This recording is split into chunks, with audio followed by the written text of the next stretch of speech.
thanks a lot for coming. We have a special guest from all the way across campus today, so, or even across the city, I guess you could say. So we have Ryan Vasso here, Associate Director of the Boise Boise State Venture College. And so it's going to be an opportunity to hear some information and discuss building your professional network, which is really important as engineers. As you get into business and industry, you want to make sure that that's something that you're considering. It's, you know, how do you get a job and how do you take that job to new places. So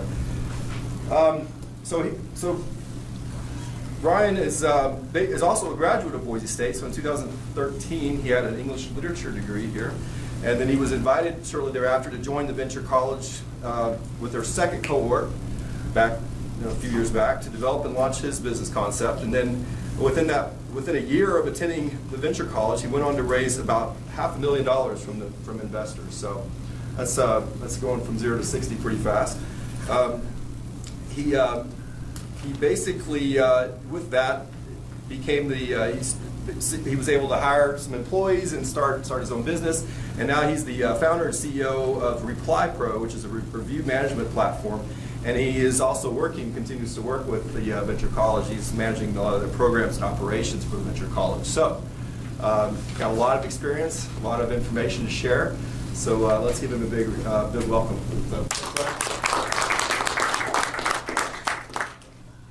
All right, thanks for the opportunity, and a little bit of this will be interactive. So I'll start with a question. What's a professional network? Like, no right or wrong answer, just like what comes to mind. If I say build your professional network, what does that mean? Go ahead. Your friends with in the business aspect. Okay, it's like your business friends? You're right. Okay, so business friends. 3 words: talk to everyone. Talk to everyone. So everyone's part of my network, okay? I mean, that might be a strategy to build your network, but what is a professional network? Seahawks. What's your name? Matt. Matt. If I say you need to build your professional network, what does that mean? It means you need to make connections with other people from different companies or even within your own business. Okay, so making connections with people. How about you? Same thing? That's okay. How about you? I would say like contacts and connections. Okay? In the back, what do you think? Yeah, connections with people who, I say expand it to people above and below you, I guess, below your job, you know, who you Okay. might buy things from, or, you know, not only people you might sell things to. Okay. All right. So I'm hearing that general vibe. Everyone's kind of around the same ballpark of it's people that hopefully you know in a professional setting. Okay. So if you're telling me a business network is people that I know in a professional business setting, why does that matter? What would be the benefits of building a professional network, a group of people that you know in a professional setting? Go ahead. So they can help you with whatever comes up. If you need somebody. So like, I'm not sure what channel the Seahawks game is going to be on. So I call in a professional business sense. Okay, so business related matters. Okay. So in the Air Force, I had a buddy who was in supply. I call him up and say, hey, I need this part right now.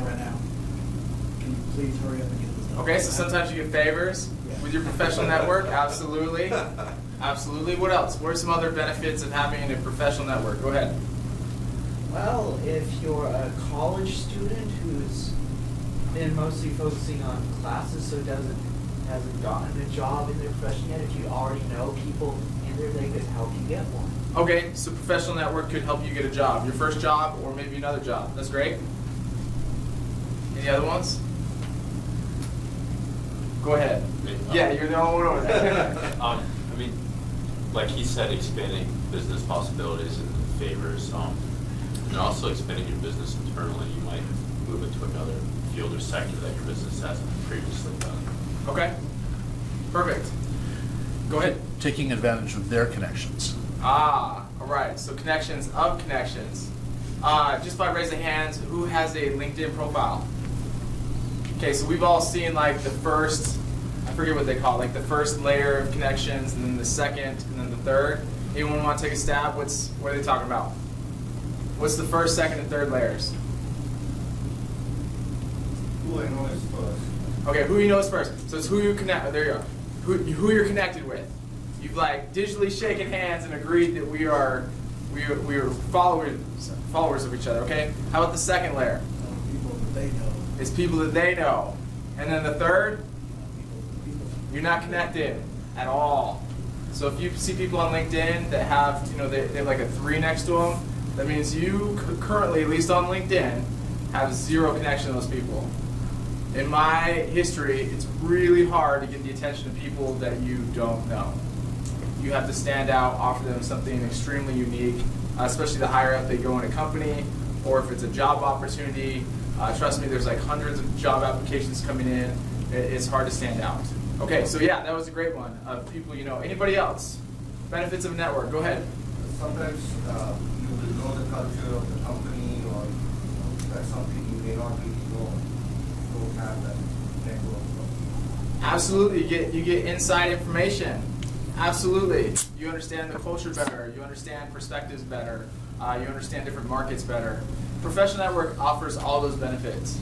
Really, if you think about the reverse, if you take out a professional network, then what do you have? You have your own knowledge, your own skills, and that's it. So if you think about it, the reverse, like you want to have friends, you want to have influencers in different sectors because they're going to help you in many ways that we talked about.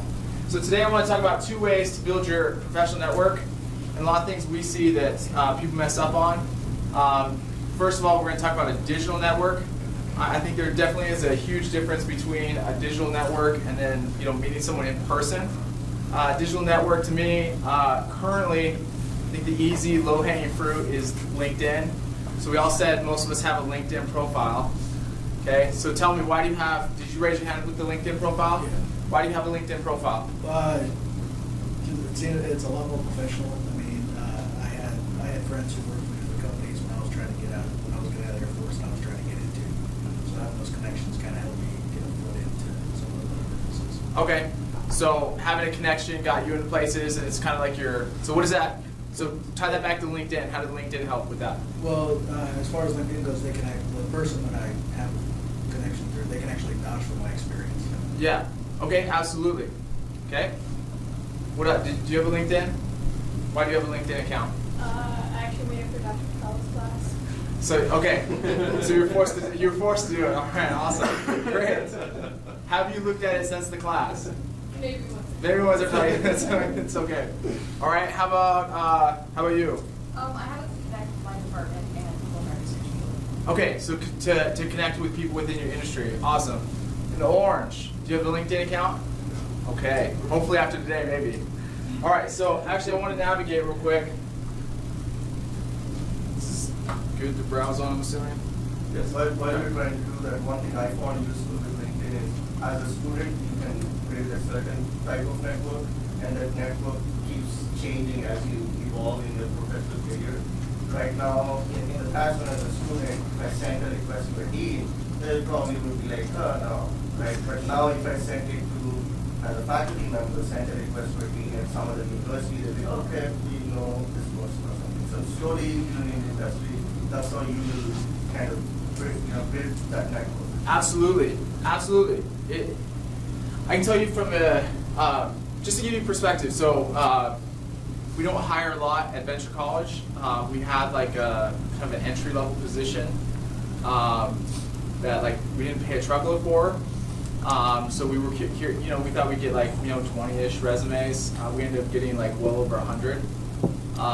And I guarantee you, I looked at LinkedIn on almost every single one of them because it's quicker. To me, it's easier to digest than a blank, just like a black and white resume.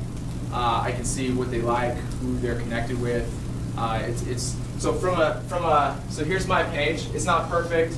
It was better when I was actively looking for a job. Now that I have a great job, I've kind of not done as much. So if I'm an employer, what am I looking for? Go ahead. Well, this is more for like making my network Yeah. and stuff, but first thing first, like red flag, if you don't have a profile picture set up, I will not connect with you. Okay, perfect. So profile picture. Yeah. So hopefully typically when you're from the employment standpoint, probably not looking at it, but connecting But professionally. still, having one on there shows that you care enough to put them on your not. Absolutely, no, I agree. Like every very standard to have a picture. Go ahead. Make sure their experiences are what you're looking for. What do you mean? So whenever you have a job posting going up, you have all the qualifications or objectives that they want to fill. You want to make sure that that person actually has those skills. Absolutely. Okay, I'll give you an example. So technically, I'm the founder / CEO of my company, Reply Pro. And there was a time where, because the funding was starting to run out, I wasn't sure if I had to get a new job. So as CEO, I played many hats. One of them is being the product owner, which means that I kind of am the translator between talking with the public and then telling my developers what the public wants and helping them design code. So when I was looking for, I knew I wasn't gonna like go out and shop myself as like, hey, I can be the CEO of your company. Like that's just not gonna happen, right? But I knew that I was gonna be shopping for product owner. So I changed my title officially on LinkedIn to be product owner because it's most applicable to the audience that I was going for. Even though I have CEO experience and I'll put that in the resume, I put the title of what I'm looking for. So if you know the specific type of job you're wanting, then first and foremost, you want to show me experience that you've done something remotely close to it. And that should be reflected in the job title and also in the description. So in the description, as a product owner, I led product development. That's the whole goal. And then you can add pictures. So so on the normal day-to-day duties. So you can beef this out. So we'll look at a couple other people's LinkedIn pages, just so we can kind of get a feel. But on this one, remember, I'm going for a job, and it's actually a pretty well-paid job. But I wanted to put in keywords that I knew my network would be looking for. Because I'm looking for a network, but also remember, employers are also looking to connect with me, or people like me because they're looking for a product owner position. So I got a lot of solicitations that were like, hey, I checked out your LinkedIn page, like it sounds like you're really qualified. Would you mind? That's great. That's a great situation when you have outside companies starting to reach you, and that's because you have to use the keywords, you have to describe what it is, which means also you need to have experience. So there's two ways to have experience. So if I'm going I want to work for Micron, right? Have a really great job for Micron. Either today as a student, I would start building the skills so I can put it on my resume to say I've done this for other companies, I can start doing this for Micron. Or I'd figure a way to get like a really super low level internship project, anything at all possible so I can put the Micron logo on my LinkedIn page. Because now it's easier to say, I did something for you guys already, I'd love to continue on. Does that make sense? So that's probably the two easiest ways as far as what you could do for LinkedIn. But, so I list out my day-to-day duties. There's also, as far as tech, I'm sure every industry kind of has its own lingo and stuff, but for tech, I literally listed every type of software or type of platform that I dealt with in my company. Once again, people reached out because of that. They're like, oh, I saw you use Linode and you code in Python and Django. We're looking for a product owner that does exactly that. So you want to not only show like what you're doing, but the skill sets or the programs that you do. And then LinkedIn as well is a great opportunity to actually show pictures. So if you've done something that you can display in terms of pictures, so one of the things that we boast about is like our usability and front-end design, which I've helped lead. So I want to show some of the front-end and usability things, so people don't just see it in words, but they actually can say like, oh, that's actually legit. It's not bad. Okay, so that's LinkedIn. Okay, a couple things. So that's what to do in LinkedIn. Part of this talk is what not to do in LinkedIn. Okay. So good practice is a couple things like this. Having a great time volunteering at the Junior Achievement Idaho. So there's status updates. That's good. That's not bad. Okay. It shows that you're out networking and showing you're part of something. Here's what is not useful.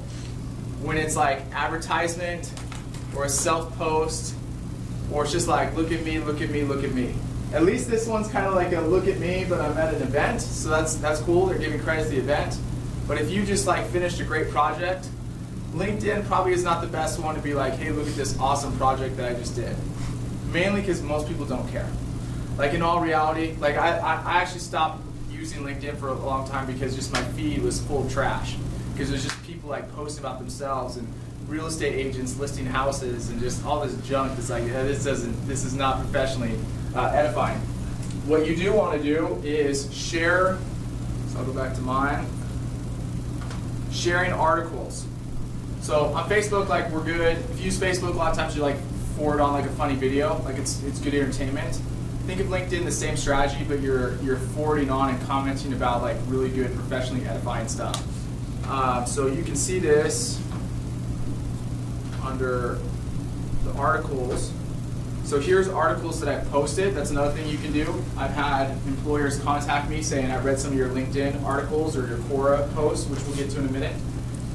So you can post actually within LinkedIn or write your own articles, but you can also share posts. So in this example, some of my audience, they deal with like search engine optimization stuff. And so I read this article, and all it is, my comment was, ran across this article today, it's spot on, here's the link. So my audience knows like it's valid. That's literally, it's good if you're sharing good content, because then you become, like if you reverse it, remember like what we said about a good network? A good network is like, they help us, they give us resources. You want to be the same thing.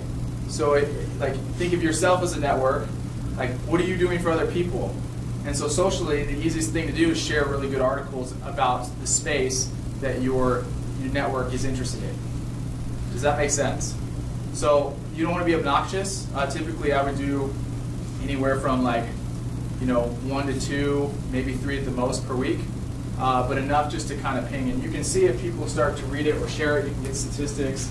LinkedIn will show you that stuff. But yeah, you can see, it's literally, I forward most of the articles that I've read on, just as like, it's a really good read.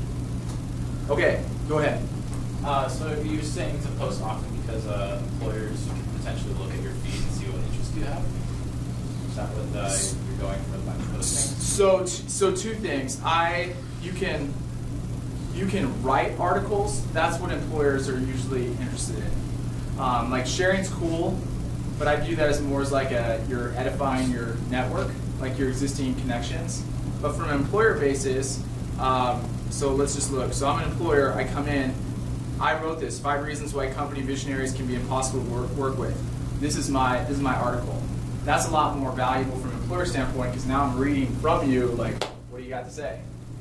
Does that make sense? This is a great opportunity for you to set yourself apart as like an industry expert in something. And we're talking college students, so a lot of times like maybe you don't feel like you're an industry expert, but you can be an industry expert from a college student's perspective, right? So if you want to go into mechanical engineering for such and such company, you can start writing about what it's like to study mechanical engineering from a student, what you like, what you don't like. You can write those type of articles, and as long as they're good content, that's what employers definitely can look at and sway their decisions. Any questions about the article stuff? Just to show you, make sure we're on the same page. So here's my page. Let me go back. So right here, I can write an article. Okay, it takes me to a whole separate page, and it's like easy to edit. So it's like it's like automatic. So if you want to start writing articles, there's a thing called LinkedIn Publishing. That's what it does. So it'll essentially, you don't need your own web page. If you don't want to build your own website, you can start doing LinkedIn Publishing and just automatically publishes those articles. Okay. Another best practice. Okay. So here I've stopped ignoring them. As you can see, I have like 60 piled up. You get invitations. I actually do know Isaac. I'm going to accept that one. So you get invitations in LinkedIn a lot. What I've noticed is there's like spam inviters. Okay, they're just going to invite everyone. What's lame is those people tend to be like the most obnoxious posters as well. Like they'll post like 3 or 4 times a day, which means guess what your feed looks like. It's just all about these articles of people that you don't know. So ideally, if you use LinkedIn, you want to build it with people that you actually know or industry experts that you actually want to follow, because otherwise it just gets filled up with junk. But as far as like from your perspective, as far as like building your network, you can start by reaching out to the people that you know. because then I know the people that you know, and I can ask for invitations. That's kind of like just inherent. But when you reach out, so let's look at this one. So Natalie. Okay, so hi Ryan, I noticed you're from my home state. I'd love to be added to your network of LinkedIn connections. So if I went to you and was like, hey, we're from Idaho, just like the other 1.2 million people. We should connect. Yeah. Right? Oh, I saw you're from Texas. That's great. Okay, not the strongest. Okay, let's look at another one. Sorry, hopefully you don't know these people. Reply Pro looks interesting. After our first 9-digit exit in 2012, my team and I are actively building technology, investing in capital and tech startups. For the last 3 years, we have partnered in 180 startups across industry verticals. Let's connect. Okay, at least that's more applicable because he's talking, like, if I connect, it's with the intention of, like, you know, learning more about investing and possibly him being like, I know why I'm connecting. That's good. Natalie, I have no idea other than she wants to build her network and we're from Idaho, so awesome. So if you're connecting with people, you can do that. Let me go to, let's see. I actually haven't done it for a while. When you connect with someone, you can put a personalized message. I strongly encourage you, anytime you try to connect, add the personal message. Otherwise, you're going to get the LinkedIn standard like, hi, I'm Ryan, I'd like to connect with you on LinkedIn, which is really lame.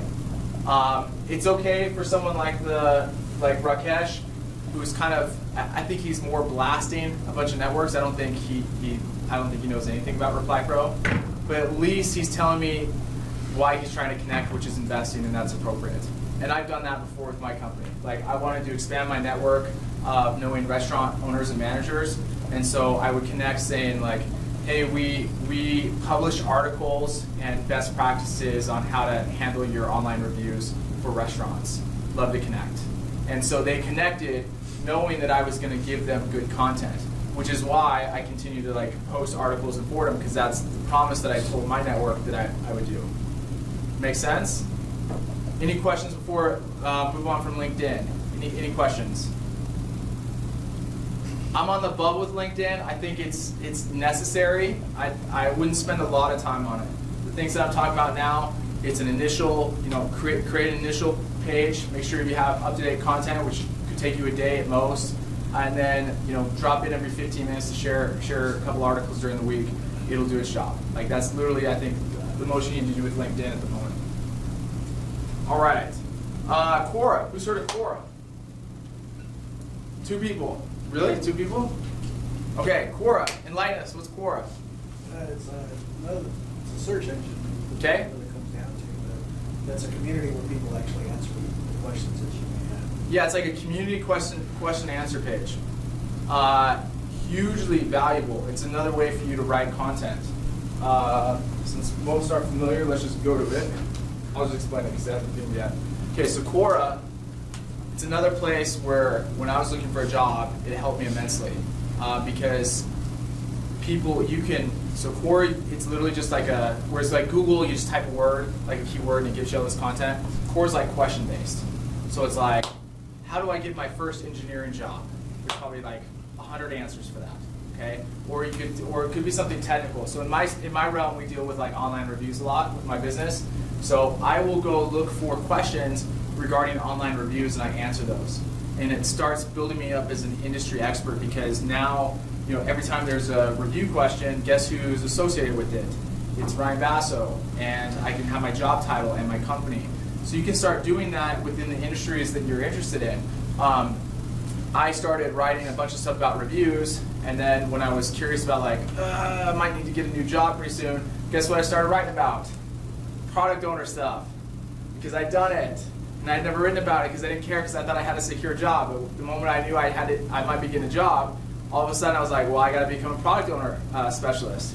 And so what's great is people ask questions and you can add content and you can link it to other articles. So you can make yourself look like an industry expert just by the quality of your answers. Like the beauty of it is they're not going to look at your experience. So whereas LinkedIn, all of your articles are like, yeah, this guy's in college. Like who cares? Like he has no life experience. Quora, they're not going to do that. they're just going to read the quality of your post. So it's fair game. You're just as qualified as an expert as anyone else.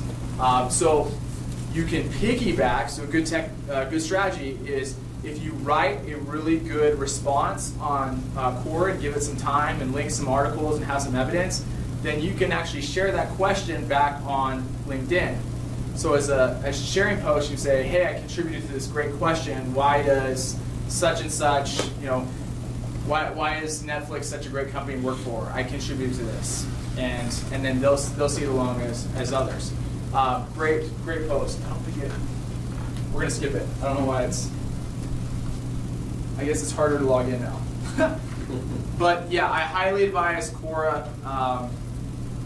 It just sets you up as an industry expert very quickly. Okay, the last one, as far as digital goes, email. So you definitely can use email to expand your network. How can I use email? You, yep. You can use it for work, school, personal. But to build my network, give me a scenario of like when I would use email to build my network. You might be able to, for example, on like my job, I have to reach out to different vendors for like parts and services. Okay. And I'll often reach out to a company, emailing them, saying who I am, and then I always put the digital signature at the bottom, Okay. giving them my contact information, my email, and then they tend to create like an account or something with that, and then they email me back, and then we start that connection. Okay, so you can cold email people. So in this case, you're emailing on behalf of like your business, right? If I understand right? Okay, so from a business perspective, you're right. Like I can cold email other potential clients or businesses and start building a network. As you personally, how do I start building the network? So remember we said a personal business network is our connections that can help us and guide us and give us all these extra perks. How can I do that via email? Go ahead. Something that I'm going to do today is I was recently at a networking event. Okay. And in-person networking and got the email of someone there. So I'm going to send a follow-up email to cement that contact as more than just hey, I met you. Awesome. We'll actually get to that in a minute because we're going to talk to networking. So I'll bring that example up. But yes, you can do follow-up. So if you meet someone, you can get their email address. You can follow up and say, hey, really appreciated it. Just want to stay in touch whenever. That's a great example. How else can I use email? Go ahead. A lot of businesses have like subscribed to their email list. Okay. And then you can get information. So like if you do happen to get an interview or something, you kind of have what's up to date going along with that. Okay, so that's good. I definitely agree with that. I wouldn't quite say that's going to build your network, but it would be a tool to help you give you content when you go to build your network. So yes, you're correct. You get keep up to date with companies. Definitely agree with that tactic. How else? So I'm sitting here today. I want to start building my network via email. Go ahead. You can reach out to the people that you already know and send them an email and just say, hey, this is what I'm working towards. Can you offer me advice or refer me to anybody that you may know where I can get the answers that I want? Absolutely. And this is why you want your network to be close. And if you give value, so think of it as a bank account, okay? So if you're telling me a network is like a relationship, then every person's kind of its own separate bank account. If I'm constantly taking away and saying, hey, can you do this favor? Can you do this favor? Can you do this favor? You're going to be that annoying person. And they're probably going to turn you off and forget about you. But if you're giving them value via content, if you're giving them introductions to people that they care about, then there is that time where you can say, hey, can you reach out to such and such for me? I really would love to know that person. Or, hey, I'm in the job market now. I just lost my job. If you know of anything, pass me along the word. That's the value of email. So email is really quick with the communication. So one of the best techniques is to ask your friends for referrals or for an introduction. Here's the worst way to do it. I email your Justin. I say, Justin, I really want to meet the Micron CEO that I know you're good buddies with. Would you mind introducing me? Ryan. That's probably the worst way to do it. It's the worst because it puts the burden and the onus on him to write something and to tee it up and justify why he's reaching out, etc. So to give you another perspective, like I had a student that took my class last year, and frankly, like didn't have, like she was there, but like I didn't feel like she was one of the students that like really stuck out, that the like relationship was great. But all of a sudden she reached out to me, like the beginning of this semester was like, hey, I'm looking for a job, a recommendation would be great. So I didn't have a great relationship. I wasn't going to turn it down. Like that's fine. I didn't mind writing kind words because like she didn't stand out as like a reason not to recommend her. But it wasn't one of those students where I'm like, oh yeah, like we hung out all the time, or you came to the office hours, so sure I'll write it up. But she put the burden on me. So now I'm like, well, I got this student, I barely remembered her. I don't know like what to say. Like it felt like a burden, right? But for her, she just like dropped it on my lap. You know, like here you go. So that's a bad practice. You don't want to do that. Best practice is how I respond back to her. Can you just write up what you'd like me to say, and then I'll tweak it, and then sign it and send it back? That's the best way. So if you want to do an introduction to someone, you don't just say, hey, will you introduce me to John or to Susie? You say, hey, would you mind introducing me to Susie because this is why it'd be really important. And if it helps you, I've written what's called like a ghost letter underneath, where literally he can just copy and paste it, and it tees up exactly what he needs to say. So I literally would just copy and paste and say, here you go. That happens all the time with business relationships. Because who's going to describe me the best? I am. I'm going to describe myself. Who's going to describe like that one-liner that might pique the interest? I'm going to be able to write that. So don't put it in someone else's hands. Like take control and just say, here, this is exactly what I like. So you're free to tweak it or write your own, but at least like this gives you a chance. Any other questions about email marketing before moving on? Okay. I might have something to add to that. Yeah. I just have a good article about strong recommendation letters. If somebody asks to put something like that in my lap, I send it back this article that basically says, tell me specifically, you know, what we worked on together, and what you want me to say. You know, give me the specifics, and you know, like remind me, you know, a little bit. And then it's pretty easy for me to write, oh yeah, I worked on them with this, and they were great. These ones, you know, James, tell me specifically what you want me to say about you and what work we did together that exemplifies that. Totally agree with that, because that's going to be a stronger recommendation letter. Because the one she wrote back was like, she was very punctual and great and good attitude. It's like, yeah, you and like everyone else, right? So like, you got to be unique. You got to stand out. Like, goes back to being an industry expert. You got to be an expert in what? Something. You can't just be like, I'm timely. Because if you're not timely, you're going to get fired. So that's not a standout, right? I'm a hard worker. Yes, so is everyone else on their resumes. Like, get past like the verbiage you think people care about, and like get to the skill sets that you think you provide. It's got to be a value. But to your point, so I agree with that. But to your point, it's a great example. If you really have a good relationship with someone and you were building that network, he wouldn't have to be reminded. Like, if you really had a good relationship and that relationship kept going, like, I'm not gonna be like, what did we work on last month? Because it was a good relationship. If it's that student, if you're a student that doesn't have a great relationship with the professor, then you're definitely gonna have to do that because they're not gonna remember you. But if you're doing stuff together and building projects together, it's already gonna be memorable in and of itself. Okay, in-person network. So we talked about how to build your network digitally, right? Everything we talked about is digital. This is more in-person. There's a couple ways to do this. You can go to gigantic conferences like this. It feels good. Like initially it feels good. Like when I went to a few, like I messed up the opportunity because you get in a big room like this and you're like, oh my gosh, there's like thousands of people that I want to network with. You don't get to talk to any of them. Because if it's for a keynote speaker, everyone's there to listen to the keynote speaker, not you. So the only person you're going to talk to is the person to your left and to the right, if they're nice. And if they're not, they're going to blow you off. And you just have to listen to the keynote speaker. Okay, so these conferences are great, but the only time they're good as far as building the network is during the networking hours. So there's cocktail parties or there's just like networking hours, and that is like the most awkward thing I've ever had to do in my life, and I still hate it, but it's necessary if you want to build your network. I hate it because like my personal pet peeve is just talking to someone shallow about kind of stuff, like knowing that probably I'm never going to see you again. You know, especially if I'm in Austin and I'm not coming back, it's like, I personally hate that. But it's required to like build your network because he might, at the end of the day, be someone that's a value, or I could be a value to you. And so you have those introductions. So there's some best practices to do this.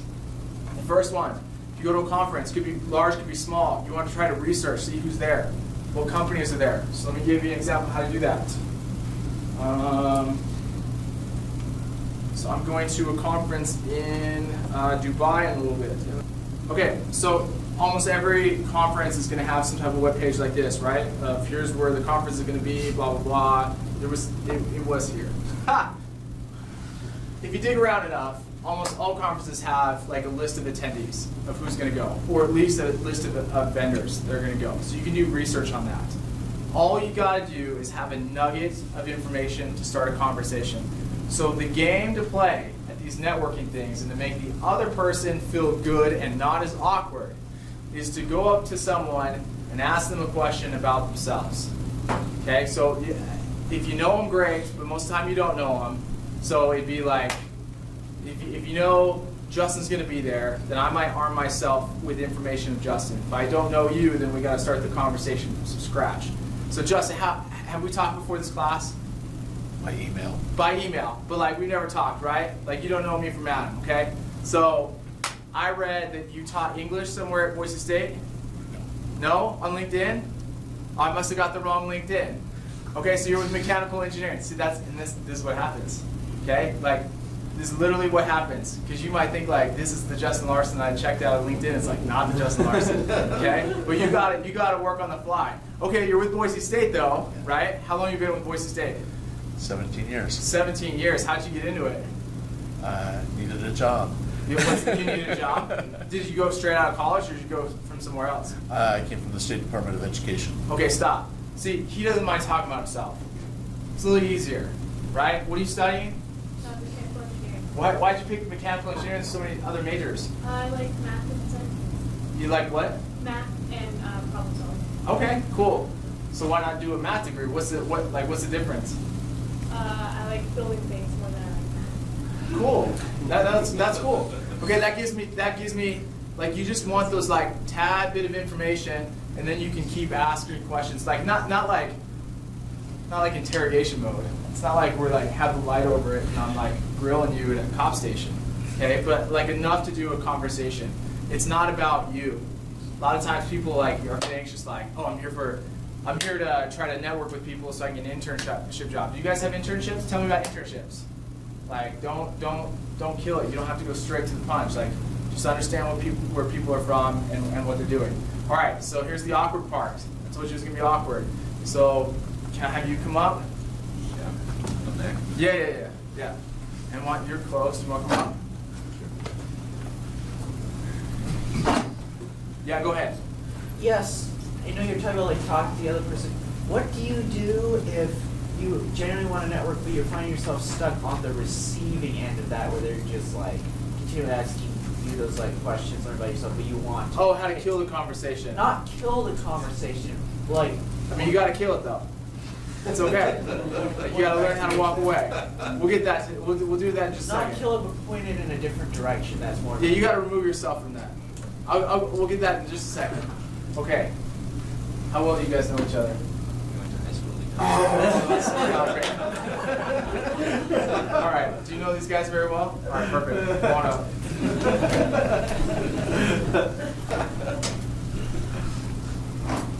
Okay, this is why networking stinks. It's really horrible. But if you learn some of the techniques, take some of the awkwardness away, like you can have value out of it. Okay, so we're at this like awesome mechanical engineering conference. Okay, ready to go.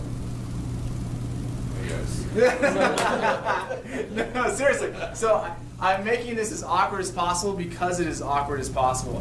So a couple tips even before you get here. Like you don't want to be the first one in the room.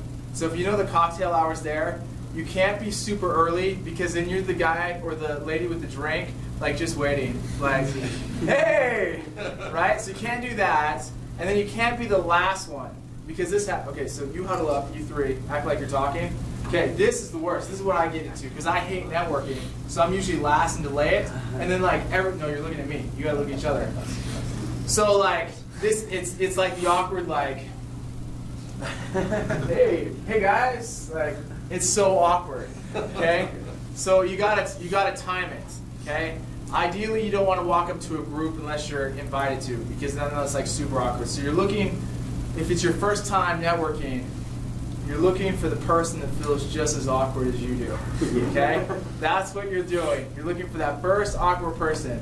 And then it's like, oh, do you know anyone here? You don't know anyone here? Well, great, blah, blah, blah. And then to your point, you can't be sitting, what's your name? Jacob. The one behind you?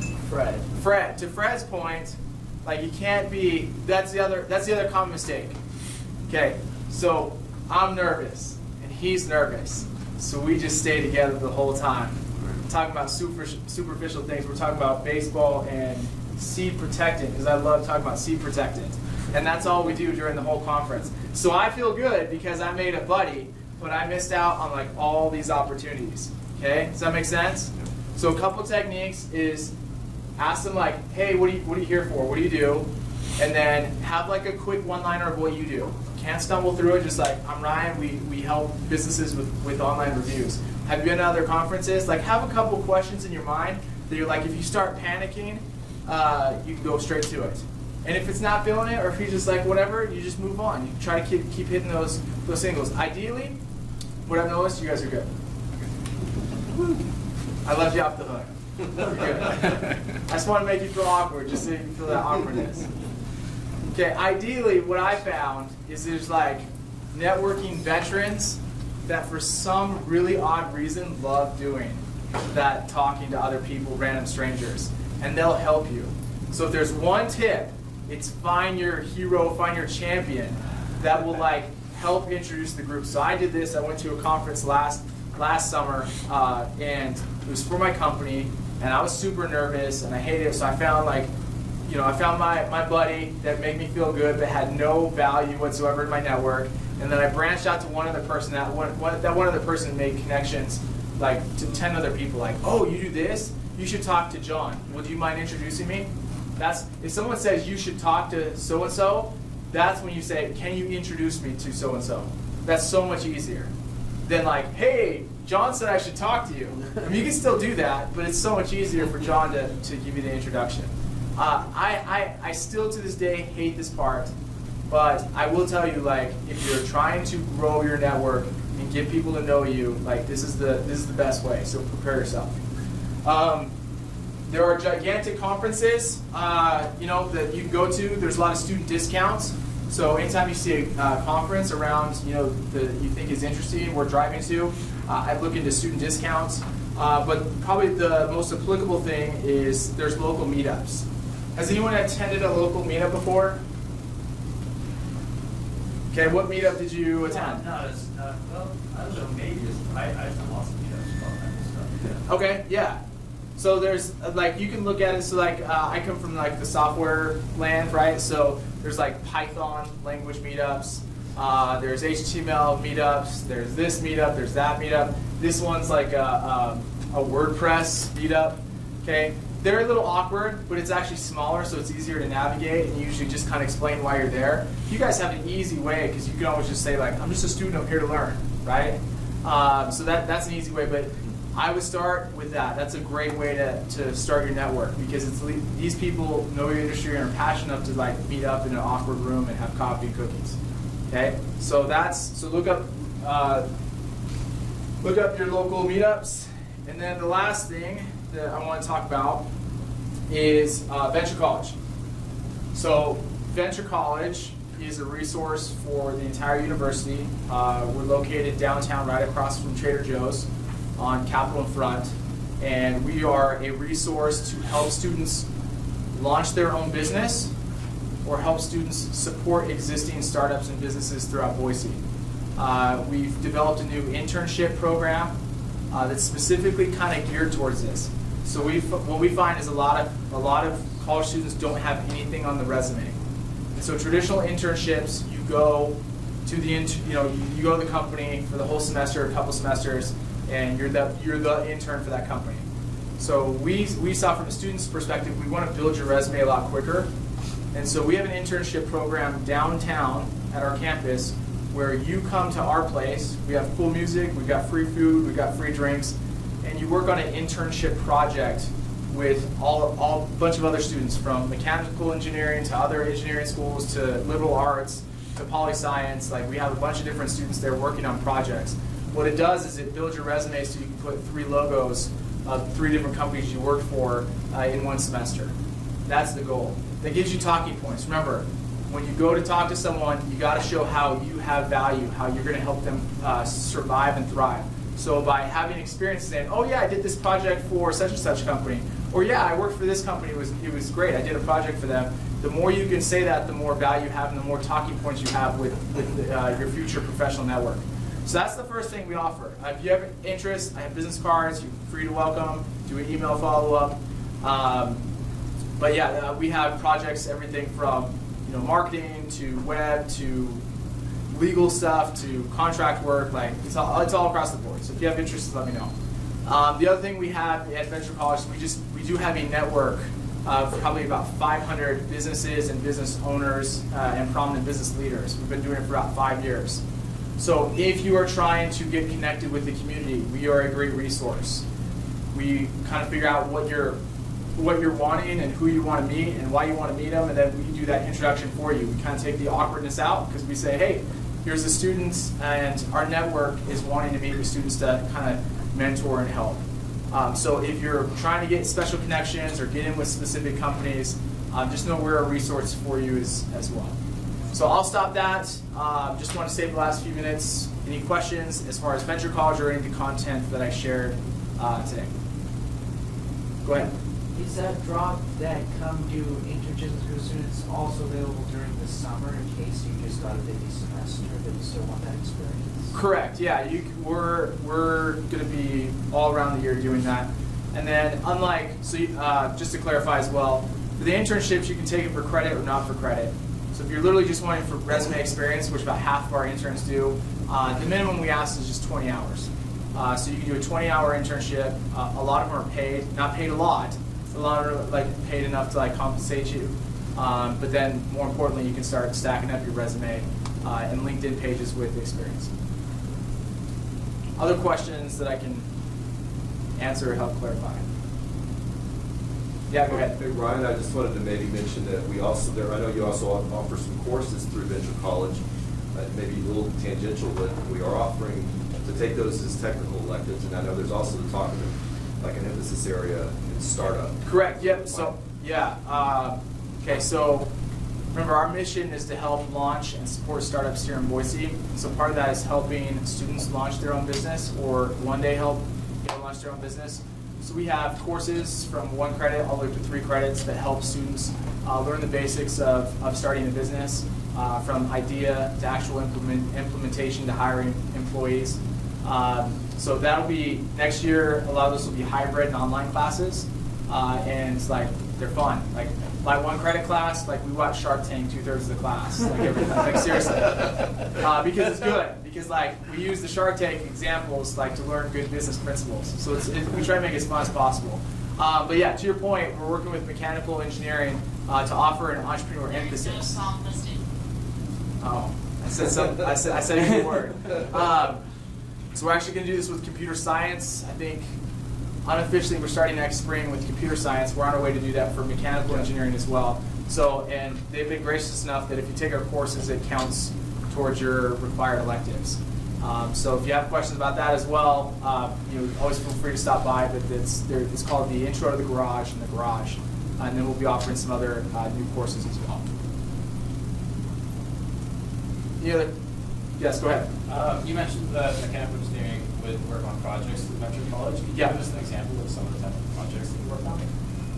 Yeah, so I'm trying to think of ones that would be applicable for mechanical engineering. The ones, all the examples I can think of is more web-based, marketing-based, research-based.